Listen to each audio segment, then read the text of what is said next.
Hello guys, ಎಲ್ಲರೂ ಹೇಗಿದ್ದೀರಾ? ನಾನು ತುಂಬ ಚೆನ್ನಾಗಿದ್ದೀನಿ. ನೀವು ಕೂಡ ತುಂಬ ಚೆನ್ನಾಗಿದ್ದೀರಾ ಅಂತ ಅಂದ್ಕೊಳ್ತೀನಿ. ಗೈಸ್, ಇವತ್ತು ಫ್ರೈಡೇ. ಈ ಲಂಚಿಗೆ ಅಥವಾ ಡಿನ್ನರ್ಗೆ ಬೇಗ ಕ್ವಿಕ್ಕಾಗಿ ಫಾಸ್ಟಾಗಿ ಆಗಬೇಕು ಅಂದರೆ ಟೇಸ್ಟಿಯಾಗಿ ಈ ರೆಸಿಪಿನ ಒಮ್ಮೆ ಟ್ರೈ ಮಾಡಿ. ಸಾಂಬಾರನ್ನ ತುಂಬ ರುಚಿಯಾಗಿರುತ್ತೆ. ಬನ್ನಿ ಯಾವ ರೀತಿ ಮಾಡೋದು ಏನು ಅಂತ ತಿಳಿಸ್ಕೊಡ್ತೀನಿ. ಗೈಸ್, ಮೊದಲಿಗೆ ಕುಕ್ಕರಿಗೆ ತೊಳ್ಕೊಂಡು ವಾಶ್ ಮಾಡ್ಕೊಂಡಿರುವಂಥ ಬೇಳೆಯನ್ನು ಹಾಕ್ತಾಯಿದ್ದೀನಿ. ಸ್ವಲ್ಪ ಬೇಳೆ ಕೂಡ ಸ್ವಲ್ಪ ತೊಗೊಳ್ಳಿ, ತುಂಬ ತೊಗೊಳಕ್ಕೆ ಹೋಗಬೇಡಿ. ಹಾಗೆ ನಾನು ಚಿಕ್ಕದಾಗಿ ಬದನೆಕಾಯನ್ನು ಕೂಡ ಕಟ್ ಮಾಡ್ಕೊಂಡು ಹಾಕಿದ್ದೀನಿ. ಒಂದು 4ರಿಂದ 5 ಹಸಿಮೆಣಸಿನ್ಕಾಯಿ, ಈರುಳ್ಳಿ ಮೀಡಿಯಮ್ ಸೈಜು ಒಂದು, ಸ್ವಲ್ಪ ಕೊತ್ತಂಬರಿ, ಆನಂತರ ಟೊಮೊಟೊನನ್ನು ಮೀಡಿಯಮ್ ಸೈಜು 2 ತಗೊಂಡು ಸ್ಲೈಸಿಯಾಗಿ ಕಟ್ ಮಾಡಿದ್ದೀನಿ. ಸ್ವಲ್ಪ ಚಿಟಿಕೆ ಆಗೋಷ್ಟು ಅರಿಶಿನ ಕೂಡ ಹಾಕ್ಕೊಂಡಿದ್ದೀನಿ. ಹಾಗೆ ವಾಟರ್ ಕೂಡ ಆ್ಯಡ್ ಮಾಡ್ಕೊಳ್ಳೋಣ ಬನ್ನಿ. ಇದಕ್ಕೆ ಆ್ಯಕ್ಚುಲಿ ಸ್ವಲ್ಪ ಗಟ್ಟಿ, ಯಾವುದೇ ಕಾರಣಕ್ಕೂ ಇದನ್ನು ಗಟ್ಟಿ ಮಾಡಲಿಕ್ಕೆ ಹೋಗಬೇಡಿ. ಇದು ಸ್ವಲ್ಪ ತೆಳುವಾಗಿ ನೀರು ಥರ ಇದ್ರೇ ಅದು ಟೇಸ್ಟೇ ತುಂಬ ಚೆನ್ನಾಗಿರುತ್ತೆ. ಹಾಗೆ ಒಂದು 2 ಮೀಡಿಯಮ್ ಸೈಜಾಗಷ್ಟು ಚಿಕ್ಕದಾಗಿ ನಿಂಬೆಹಣ್ಣು ಗಾತ್ರ ಆಗೋಷ್ಟು ಬೆಳ್ಳುಳ್ಳಿಯನ್ನು ಕೂಡ ತೊಗೊಂಡಿದ್ದೆ. ಸ್ವಲ್ಪ ಸಾಲ್ಟನ್ನು ಕೂಡ ಹಾಕ್ಕೊಂಡಿದ್ದೀನಿ. ಈಗ ಲಿಡ್ ಕ್ಲೋಸ್ ಮಾಡಿ ಬನ್ನಿ ಒಂದು 3ರಿಂದ 4 ವಿಸಿಲನ್ನು ಕೂಗಿಸೋಣ. ಈಗ ಕುಕ್ಕರ್ ಓಪನ್ ಮಾಡೋಣ ಬನ್ನಿ. ನೋಡಿ, ಯಾಕಂದರೆ ತುಂಬ ಸ್ಮ್ಯಾಶ್ ಆಗಬೇಕು. ಕೆಲವರು ಬೇಳೆ ಸಪ್ರೇಟಾಗಿ ಬೇಯಿಸ್ಕೊಳ್ತಾರೆ. ಆ ಥರ ಮಾಡಲಿಕ್ಕೆ ಹೋಗಬೇಡಿ, ಸುಮ್ಮನೆ ಗ್ಯಾಸು ವೇಸ್ಟ್ ಆಗುತ್ತೆ ತುಂಬ. ಆ್ಯಕ್ಚುಲಿ ಹೇಳ್ಬೇಕಂದ್ರೆ ಬದನೆಕಾಯಿ ಅದೆಲ್ಲ ಸರಿಯಾಗಿ ಬೇಯುತ್ತೇ ಇಲ್ಲ ಅಂತಲ್ಲ, ತುಂಬ ಸ್ಮ್ಯಾಶ್ ಆಗಬೇಕು ಅದು. ಅದಕ್ಕಾಗಿ ಒಟ್ಟಿಗೆ ಬೇಳೆ ಜೊತೆಯಲ್ಲೇ ಹಾಕಿದ್ರೆ ಚೆನ್ನಾಗಿ ನುಣ್ಣಗಾಗುತ್ತೆ ಅನ್ನೋ ಉದ್ದೇಶಕ್ಕಷ್ಟೇ, ಇನ್ನೇನಿಲ್ಲ.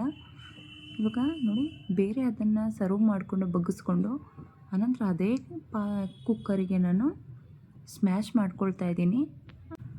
ಬೇಳೆ ಇದೆಲ್ಲ ತರಕಾರಿ ಎಲ್ಲ ಅದರ ಜೊತೆಯಲ್ಲಿ ಒಟ್ಟಿಗೆ ಬೇಯ್ದ್ರೇ ಅದ್ರ ಟೇಸ್ಟೇ ತುಂಬ ಚೆನ್ನಾಗಿರುತ್ತೆ. ನೋಡಿ, ಬೇರೆ ನೀರು ಸರ್ವ್ ಮಾಡ್ಕೊಂಡಿದ್ನಲ್ಲ ಈಗ ಸಪ್ರೇಟಾಗಿ, ಈಗ ಆ ನೀರನ್ನು ಕೂಡ ಒಟ್ಟಿಗೆ ಸೇರಿಸಿದ್ದೀನಿ. ಹಾಗೆ ಸ್ವಲ್ಪ ಕಡಾಯನ್ನೇ ಇಟ್ಕೊಂಡು ಎಣ್ಣೆ ಹಾಕ್ಕೊಂಡಿದ್ದೀನಿ. ಒಂದು 2 ಸ್ಪೂನಾಗಷ್ಟು ಆಯಿಲನ್ನು ಹಾಕ್ಕೊಂಡು, ಹಾಗೆ 1 ಸ್ಪೂನಾಗಷ್ಟು ಸಾಸಿವೆ ಕೂಡ ಆ್ಯಡ್ ಮಾಡ್ಕೊಂಡಿದ್ದೀನಿ. ಹಾಗೆ ಚಿಟಪಟ ಅನ್ನೋವಾಗ ನಾವು ಜಜ್ಜಿಟ್ಕೊಂಡಿರೋಂಥ ಬೆಳ್ಳುಳ್ಳಿ ಕೂಡ ಆ್ಯಡ್ ಮಾಡ್ಕೊಳ್ತಾ ಇದ್ದೀನಿ. ಹಾಗೆ ಸ್ವಲ್ಪ ಜೀರಿಗೆ ಫ್ಲೇವರು ಘಮ ತುಂಬ ಚೆನ್ನಾಗಿರುತ್ತೆ. ಹಾಗೆ ಆರೋಗ್ಯಕ್ಕೂ ಕೂಡ ತುಂಬ ಒಳ್ಳೆಯದು ಅಂತಲೇ ಹೇಳ್ತೀನಿ.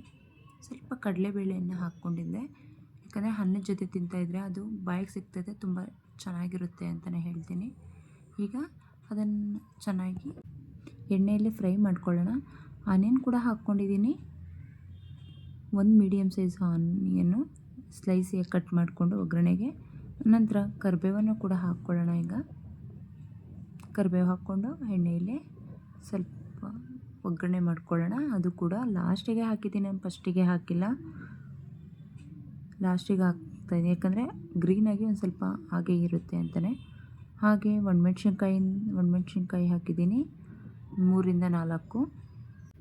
ನಾನಿವಾಗ ಬೇಳೆ ಎಲ್ಲ ಮಸ್ತಿರುವಂಥ ಬೇಳೆನ ಒಗ್ಗರಣೆ ಬೋಲಿಗೆ ಸರ್ವ್ ಮಾಡ್ಕೊಳ್ತಾ ಇದ್ದೀನಿ. ಯಾಕಂದರೆ ಅದು ಕುದಿ ಬರಬೇಕು, ಚೆನ್ನಾಗಿರುತ್ತೆ. ರಸಮ್ ಯಾವ ಥರ ಇರುತ್ತೆ ಅದೇ ಥರನೇ, ಬಟ್ ಇದು ಟೇಸ್ಟ್ ಡಿಫ್ರೆಂಟ್ ಆಗಿರುತ್ತೆ. ರಸಮ್ ಒಂದೇ ಥರ ತಿಂದು ಬೋರ್ ಆಗಿರುತ್ತಲ್ವ, ಅದರಿಂದ ಇದು ಕೂಡ ಒಮ್ಮೆ ಟ್ರೈ ಮಾಡಿ ಹೊಸದಾಗಿ ಅಂತಲೇ ಹೇಳ್ತೀನಿ. ತುಂಬ ಟೇಸ್ಟಿ ಮಾತ್ರ ಅಲ್ಟಿಮೇಟ್ಲಿ ಅಂತಲೇ ಹೇಳ್ತೀನಿ. ಹಾಗೆ ಒಂದು ನಿಂಬೆಹಣ್ಣು ಗಾತ್ರ ಆಗೋಷ್ಟು ಹುಣಸೆಹಣ್ಣನ್ನು ಕೂಡ ನೆನೆಸಿಟ್ಕೊಂಡಿರುವಂಥ ರಸನ ಕೂಡ ಹಾಕ್ಕೊಳ್ತಾ ಇದ್ದೀನಿ. ನೋಡ್ತಾ ಇದ್ದೀರಲ್ಲ, ನಿಜ ರಿಯಲಿ ಗೈಸ್, ಮಧ್ಯಾಹ್ನ ಲಂಚಿಗೆ ಡಿನ್ನರಿಗೆ ಒಮ್ಮೆ ಟ್ರೈ ಮಾಡಿ, ಓಕೆನಾ? ಹೇಗಿದೆ ಏನು ಅಂತ ತಿಳಿಸಿ ಅಂತಲೇ ಹೇಳ್ತೀನಿ ಕಮೆಂಟ್ ಬಾಕ್ಸಲ್ಲಿ. ಸ್ವಲ್ಪ ಒಂದು ಚಿಟಿಕೆ ಆಗೋಷ್ಟು ನಾನು ಬೆಲ್ಲನ ಕೂಡ ಒಂದು ಸ್ವಲ್ಪ ಆ್ಯಡ್ ಮಾಡ್ಕೊಂಡಿದ್ದೀನಿ. ಬೆಲ್ಲ ಮತ್ತು ಹುಣಸೆಹಣ್ಣು ಹಾಕಿರೋದ್ರಿಂದ ಎರಡೂ ಬ್ಯಾಲೆನ್ಸ್ ಈಕ್ವಲ್ ಆಗಿರುತ್ತೆ. ಸಾಂಬಾರಂತೂ ತುಂಬ ಚೆನ್ನಾಗಿರುತ್ತೆ ರುಚಿಯಾಗಿ ಅಂತಲೇ ಹೇಳ್ತೀನಿ. ಲಾಸ್ಟಿಗೆ ಕುದಿ ಬಂದ ನಂತರ ಲಾಸ್ಟಿಗೆ ನಾವು ಇನ್ನೇನು ಇಳಿಸ್ತೀವಿ ಅನ್ನೋ ಟೈಮಲ್ಲಿ ಕೊತ್ತಂಬರಿ ಸೊಪ್ಪನ್ನು ಕೂಡ ನಾನು ಆ್ಯಡ್ ಮಾಡ್ಕೊಂಡಿದ್ದೀನಿ.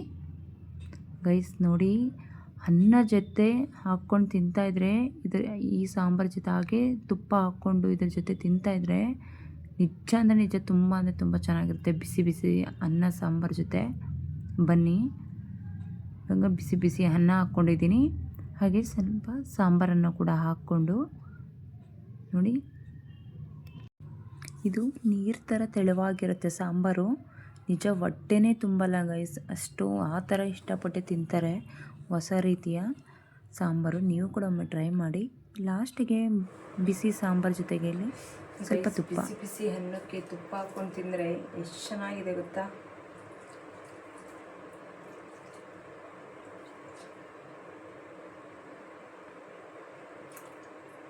ತುಂಬ ಅಂದರೆ ತುಂಬ ಚೆನ್ನಾಗಿದೆ. ನೀವು ಕೂಡ ಒಮ್ಮೆ ಟ್ರೈ ಮಾಡಿ ಅಂತ ಹೇಳ್ತೀನಿ. ತುಂಬ ಅಂದರೆ ತುಂಬ ಚೆನ್ನಾಗಿದೆ. ಓಕೆ ಗೈಸ್, ಇವತ್ತಿನ ವಿಡಿಯೋ ಇಷ್ಟೇ. ಈ ವಿಡಿಯೋ ನಿಮಗೆ ಇಷ್ಟ ಆಗಿದ್ದರೆ ಲೈಕ್ ಮಾಡಿ, ಹಾಗೆ ಶೇರ್ ಮಾಡಿ ಅಂತ ಹೇಳ್ತೀನಿ. ಹಾಗೆ ಈ ರೆಸಿಪಿ, ಸಾಂಬಾರು ರೆಸಿಪಿ ಹೇಗಿದೆ ಏನು ಅಂತ ನಂಗೆ ಕಮೆಂಟ್ ಬಾಕ್ಸಲ್ಲಿ ತಿಳಿಸಿ. ಮತ್ತೆ ಮುಂದಿನ ಲಾಗಲ್ಲಿ ಸಿಗ್ತೀನಿ. ಬಾಯ್ ಬಾಯ್, ಟೇಕ್ ಕೇರ್.